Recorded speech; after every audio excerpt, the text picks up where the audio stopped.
Today on the Locked On Blues podcast, the St. Louis Blues defeated the Toronto Maple Leafs 6-3, so maybe the sky isn't falling quite as much as we thought it was after the Montreal game. Plus, Blues take on the Philadephia Flyers tomorrow night early, so we're going to be doing the preview for that, tossing in a few extra bits of news here and there. Make sure you stay tuned.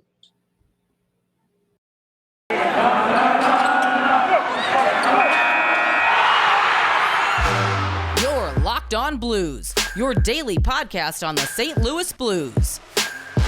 Part of the Locked On Podcast Network, your team every day.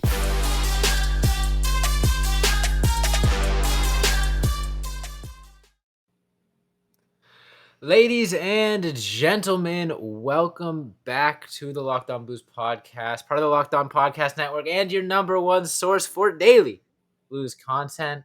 I'm Josh Hyman, and I'm joined by my hopefully well-rested co-host, Thomas Welch, because Friday's episode was high energy, high intensity, high stress, but Blues gave us a little something to maybe be optimistic about over the weekend as they took care of the Toronto Maple Leafs in somewhat convincing fashion, putting up a 6 spot and beating them 6-3. We're going to be talking about that. Going to be talking about the game tomorrow night between St. Louis Blues and Philadelphia Flyers. But first and foremost, I want to let everybody know that today's episode is brought to you by BetOnline. BetOnline has you covered this season with more props, odds, and lines than ever before. BetOnline, where the game starts. All right, Tommy. So, Saturday's game could go one of two ways. Are you A, optimistic and hopeful that this is the Blues that of the future and this is going to be the skill and convincing wins that we're going to see for the rest of the season? Or option B, are you frustrated knowing that they can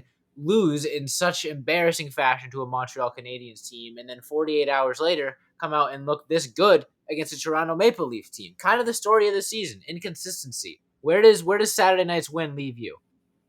Well, I don't think it's just the story of the season, Josh. I think it's the story of the St. Louis Blues for a long time is inconsistency, right? And you can say what you want about this defense and how it's been a staple for this team for so long, but the fact of the matter is the defense as it currently sits right now is not a St. Louis Blues defense, or at least it hasn't been in my recent recollection.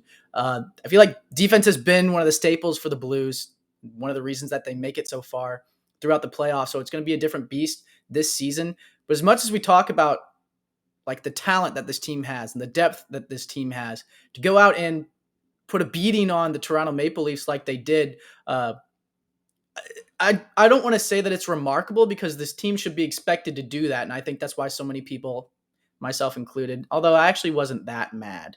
I maintain that I was calm, cool, and collected on this podcast. That being said, that's neither here nor there. I think a lot of people, again, not me, but a lot of people were very frustrated with this team regarding their loss to the Montreal Canadiens. And I think a reason for that is because this team is expected to roll with the big dogs and hang with teams like the Toronto Maple Leafs. For them to go out and do what's expected of them, congratulations, here's a pat on the back. But those are the teams that the Blues should be hanging with and should be taking a beating to. And like I said, that's why so many people, not me, were frustrated with the Montreal Canadiens game. That being said, inconsistency has been a problem for a long time with this team.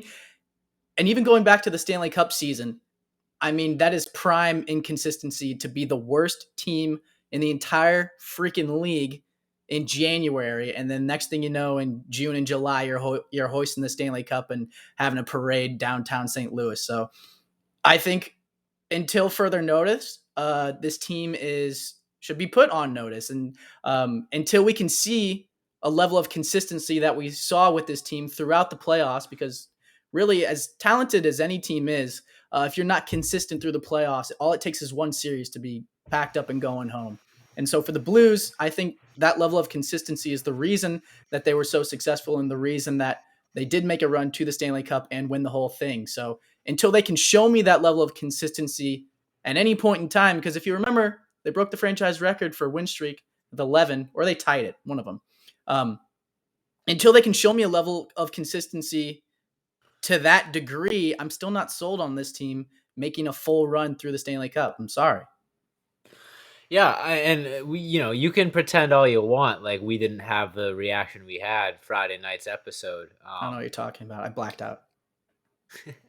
Can pretend like we weren't frustrated and angry, but I think we need to double down and stand by that because, like I said, the option B there that I'm almost more frustrated after that Toronto win than I was after the Montreal loss. I was angry and upset after the Montreal loss, but I wasn't, I guess, inherently frustrated. I was more just like, what are you gonna do at that point? But then they go out, like I said, 48 hours later against a high-powered offense like the Toronto Maple Leafs, and I'm like, oh, they're gonna get walked. They just made Montreal Canadiens look like a strong, contending team.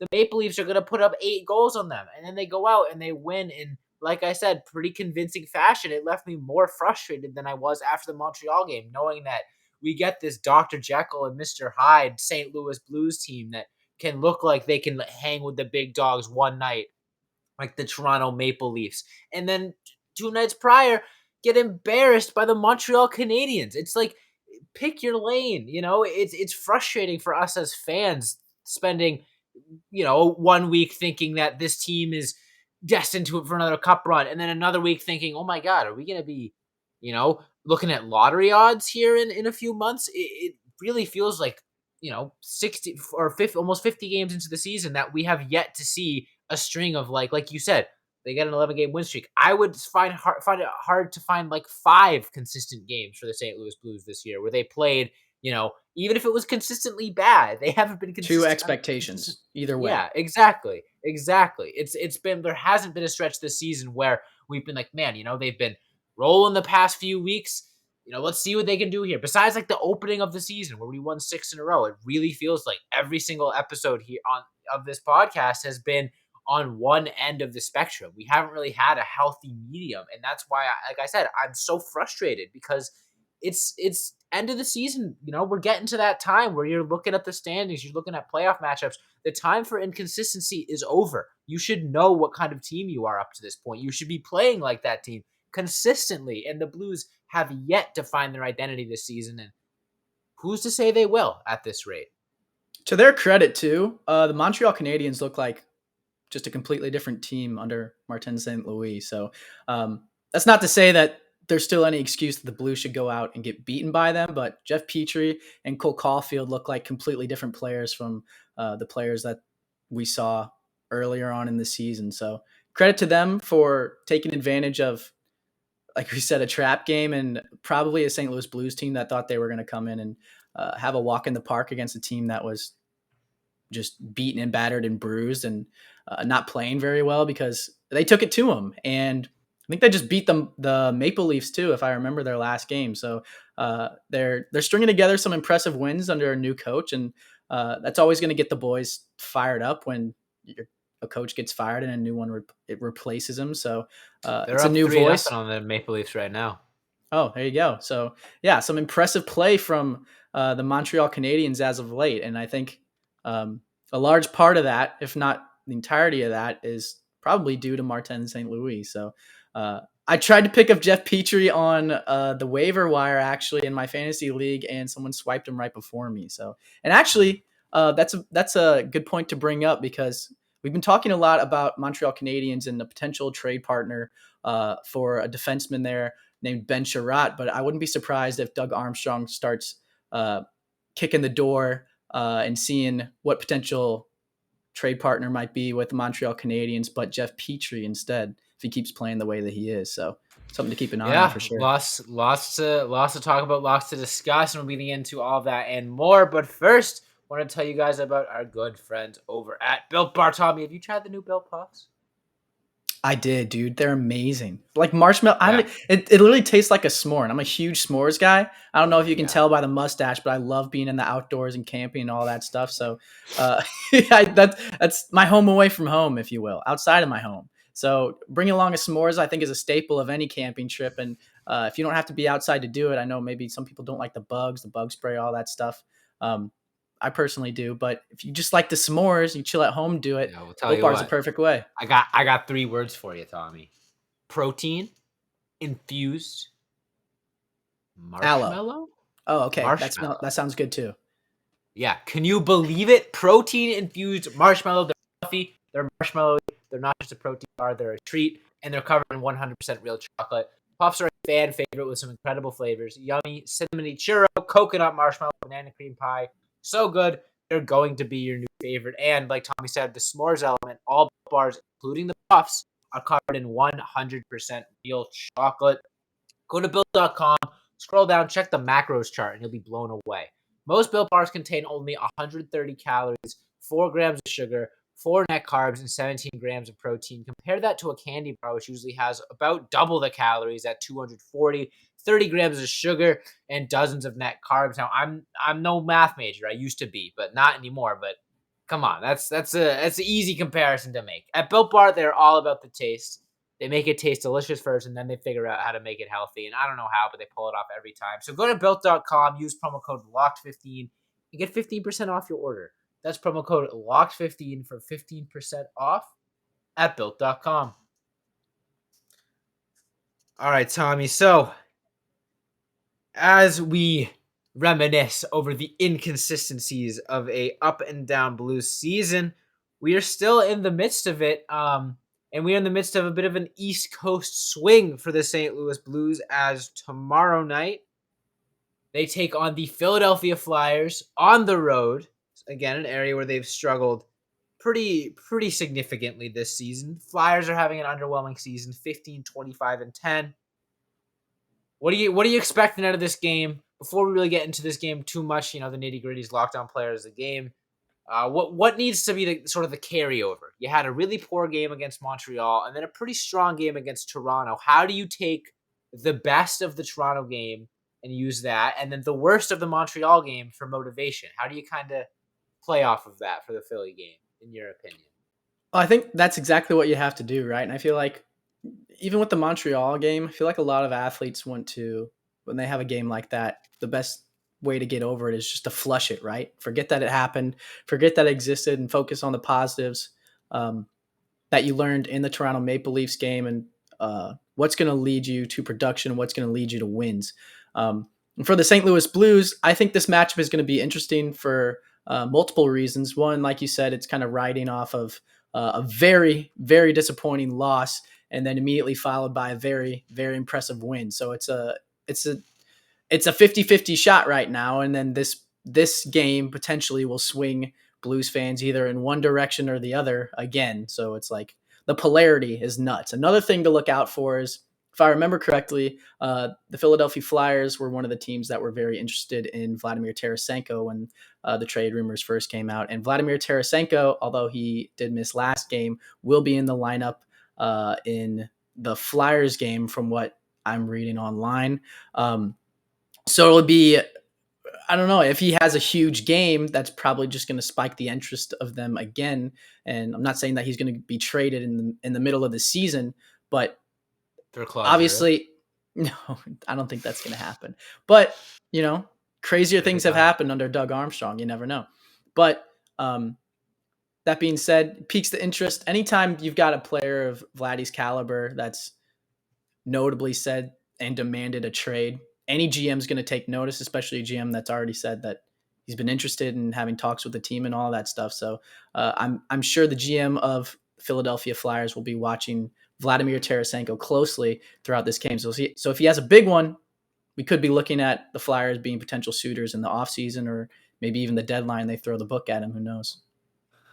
Yeah, definitely a storyline that I didn't really initially consider. But anytime you sort of play an East Coast team, a team not in your conference, it's definitely a test for lots of reasons, like you said. And playing into that is the fact that you don't get as much familiarity with these teams. So yeah, this is kind of their. I don't think we've played the Flyers yet this year. I might be wrong. I don't think so. Either way, this revenge is one game of for Braden Shen as well. So yeah. This is one of two opportunities that these teams will get to look at one another. And anytime you play, like I said, an Eastern Conference team as a Western Conference team, it's a little bit more of a test of just playing your game. They haven't studied quite as much film. You haven't played each other 3 times already and know what to expect. It really just comes down to who can execute their game plan better. And I think that that's going to be pretty refreshing for the St. Louis Blues. playing a team like Montreal, whose probably the game plan was pretty simple. They really struggled. The areas of attack for the Blues should have been obvious, and they weren't. But then we kind of saw the flip side of that with the Toronto Maple Leafs, who have a very, very clear attack plan, and that is having one of the most dominant forward groups in the NHL. And the Blues did a good job of neutralizing that. And it's going to be sort of a similar simple style against Philadelphia. Philadelphia doesn't necessarily have one area that they've blown the league out of the water with this year. They're a struggling team. They've lost 5 in a row, including tonight or today when they played and lost in overtime. Tired legs, lots of narratives there. Should be, again, a simple game for the Blues to execute their game plan. But Tommy, I'll tell you what, I'm pretty sure I said those exact same words pretty much to a cue before the Montreal game. Execute your game plan, play Blues hockey, keep it simple. And we saw what happened when I said that last time. So I guess in the third segment, my question to you, and I guess the question we will explore is, how can the Blues keep it simple enough to where they don't, overplay their hand like they did in the Montreal game, but also not so simple that they get beat by a team like Montreal? Should be a fun conversation. I'm looking forward to it. But first, I wanted to tell you guys about our good friends over at BetOnline. Football might be over this season, but basketball is in full steam for both pro and college hoops. From all the latest odds, totals, player performance props, to where the next fired coach is going to land, BetOnline.net is your number one spot for all your sports betting needs. BetOnline remains the best spot for all your sports scores, podcasts, and news this season. And it's not just basketball. BetOnline.net is your source for hockey, boxing, and UFC odds, right to the Olympic coverage and information. So head to the website today or use your mobile device to learn more about the trends in action. BetOnline, where the game starts, and we'll be right back. All right, Tommy. So we talked about it from sort of an outside perspective there in that second segment, kind of talking about some of the overarching season-wide storylines. Now, I got focusing on the individual. Oh, okay. I'll hand it right to you then. All right. So another interesting storyline. We talked about this being a revenge game for Braden Shen, right? But I think in terms of all-time trades by Doug Armstrong, I'm going to put the Braden Shen trade at number 2.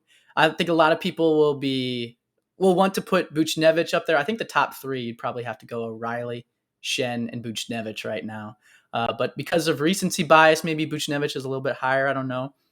You could definitely make the case over the course of his time with the St. Louis Blues, even though it's been short. I think at the end of it, you could definitely make the case. But given what Braden Shen has given to this team and the longevity that he's brought to this team and the leadership, I think he's at number 2 right now. But I think it's important to bring up that we got Braden Shen for Yori Laterra, who was on crack.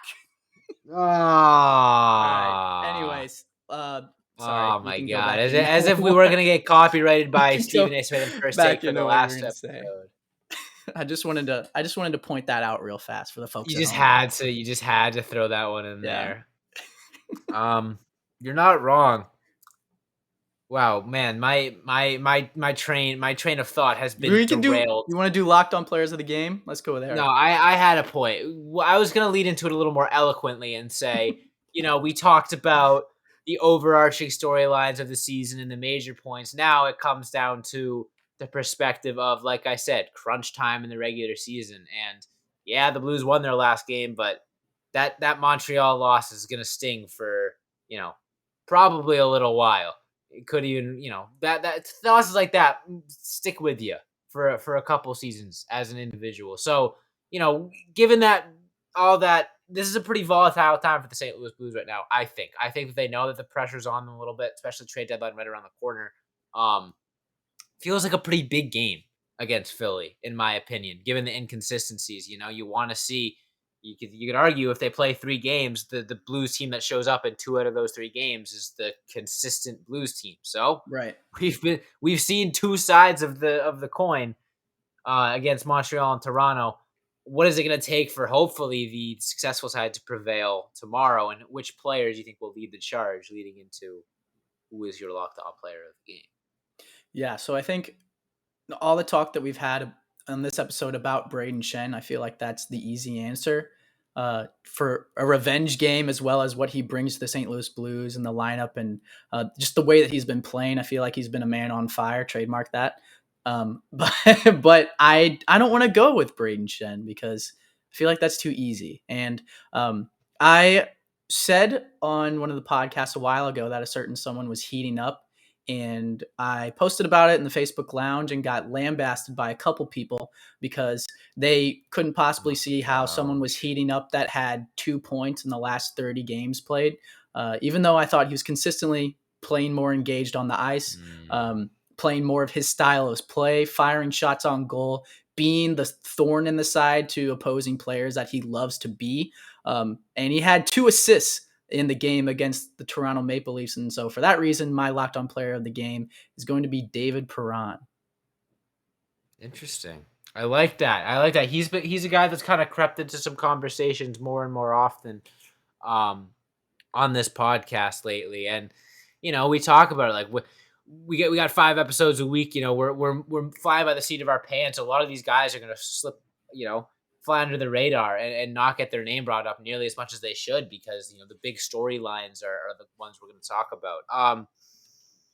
David Perron's a good choice. I do think that Braden Shed would be a good choice as well. He's been kind of on fire lately. Vladdy could too, because if he knows that the Flyers are interested, then he knows that this is going to be kind of a way for him to present himself as a trade target. If he still wants out, obviously, but which is kind of up in the air at this point, I guess, because hasn't been a whole bunch of recent news, but there's a lot of possibilities here, Josh. So I'm excited to see who you're going to go with. Tell you what, I'm going to pick a guy that has probably been picked more than anyone else on this podcast this season. However, who is quietly in the midst of his worst slump of the season, which isn't saying much because it's only been a few games. But that guy is none other than Jordan Kyrou. And look, this is different than the other times picking Jordan Kyrou. Every other time we pick Jordan Kyrou, it's been like, yeah, he's got 20 points in his last 10 games, with Kyrou. Like I said, quietly among his worst stretch of the season. He's had a couple points. He hasn't really looked like the electric self that we saw before the All-Star break, since the All-Star break. So, yeah, definitely noticed a little bit of a change and worried that it could be similar to last season when we saw something from him. But I'm not buying it. I think it could just be, wear and tear. You're 45 games into an 82 game season, 50 games in, you kind of hit that wall. But that being said, this is kind of the time to shift your focus towards the playoffs, and you're not looking at the All-Star break, and you're not looking as much at like the individual, trying to make the All-Star team, whatever, what have you. You really got to put yourself into work mode. And I think Jordan Kyrou is a guy that takes himself really seriously. He's really competitive, really wants to be the best that he can be. And if we're noticing that he's amongst his kind of worst stretch of the season, he knows it too. And I think he's a guy that is going to be a future face of this team. And in order to do that, you got to battle through slumps. Every player in the NHL has slumps. And this is going to be Jordan Kyrou's time to prove that, no, this isn't going to be a trend for him every year where he starts off hot and fizzles out towards the end. I think that maybe not tonight, although I'm pitching it as tonight right now, but somewhere pretty soon, Jordan Kyrou is going to flip the switch, and we're going to see an even better version of Jordan Kyrou than we saw at the beginning of the year. And for that reason, I hope that that's going to start tonight against the Philadelphia Flyers, because this is time, man. We haven't been frothing over Jordan Kyrou in a few weeks here on this podcast, and if you've listened to it this season, it's been our favorite thing to do. So I'm hoping that next episode is another overdue Jordan Kyrou praising episode because he deserves it. And yeah, I've made my case. Yeah, honestly, it's a great case. And I think, like I talked about, he hasn't really been his electric self since coming off the All-Star break, but a player who has been is Robert Thomas. And looking right now, since the All-Star break, he's got 4, 5, 6, 7 points in like 5 games or something ridiculous. So I think he's almost kind of taken the spot to where, not really taken the spot, but in Jordan Kyrou's absence in terms of point production, in terms of driving that offense, I think Robert Thomas has kind of rose to the occasion. So for the Blues to have capable bodies like that, even David Perron now is kind of picking up the slack to where maybe Ryan O'Reilly isn't having the offensive season that he wants to, but it's kind of guys that fluctuate in their levels of play throughout the season. So for them to have so many and other consistent ones like Buchnevich and like other guys on this team that have just been point producers all season long, I mean, it kind of goes in with the theme of inconsistency, but at what point does inconsistency become your consistency? I don't know. I guess we'll find out Bars. when the Blues play against Bars. the Flyers. Yeah, it's like I said, you're kind of stuck in the middle of two drastically different, versions of the St. Louis Blues right now. And an Eastern Conference road trip, like I said earlier, is a really good opportunity to get a sense of where you are as a team. You're not studying film as much; you're just going out there and executing your game plan. So tomorrow night, Blues Flyers. It's gonna be a fun one. We're gonna have the recap here for you on the Locked On Blues podcast. So make sure you hit that follow or subscribe button on whatever podcast platform you're listening to us on. Hit that subscribe button on YouTube. Last episode was by far the most engagement we've ever gotten on YouTube, and it was so fun. I literally spent like the entire night after it was uploaded just hearting comments, replying to him. Tommy was on there as well. We have so much fun with it, and we really put a lot of energy and effort into it. So it's nice to see you guys responding to that. Well, milestone, baby. 150 subs. Sky's the limit. PewDiePie, watch out. T-Series, we're coming for you. We're coming for you. Just wait till they see the upgrade we get. Don't keep teasing. Jokes aside, though, thank you guys so much for all the engagement on the last episode. It's literally on pace to become our top episode ever. And we've been looking forward to it. We were really looking forward to recording it, put a lot of effort and energy into it. So seeing the response is great for us. It lets us know that that's what you guys want to see. So we're going to continue to put that energy into all our content moving forward. So like I said, make sure you hit that subscribe button to our YouTube channel because we are just getting started. Hit that notification bell. That way, whenever we upload a video, you'll be the first to know. Interact with our pinned comments on there. Like I said, we're replying to you guys, hearting the comments, all that good stuff. Follow us on all our socials, Instagram, Twitter, TikTok, and Facebook at Locked On Blues. Follow me on Twitter at Josh Hyman NHL. Follow Tommy at TWelcher15. Thanks so much for listening, and as always, let's go Blues.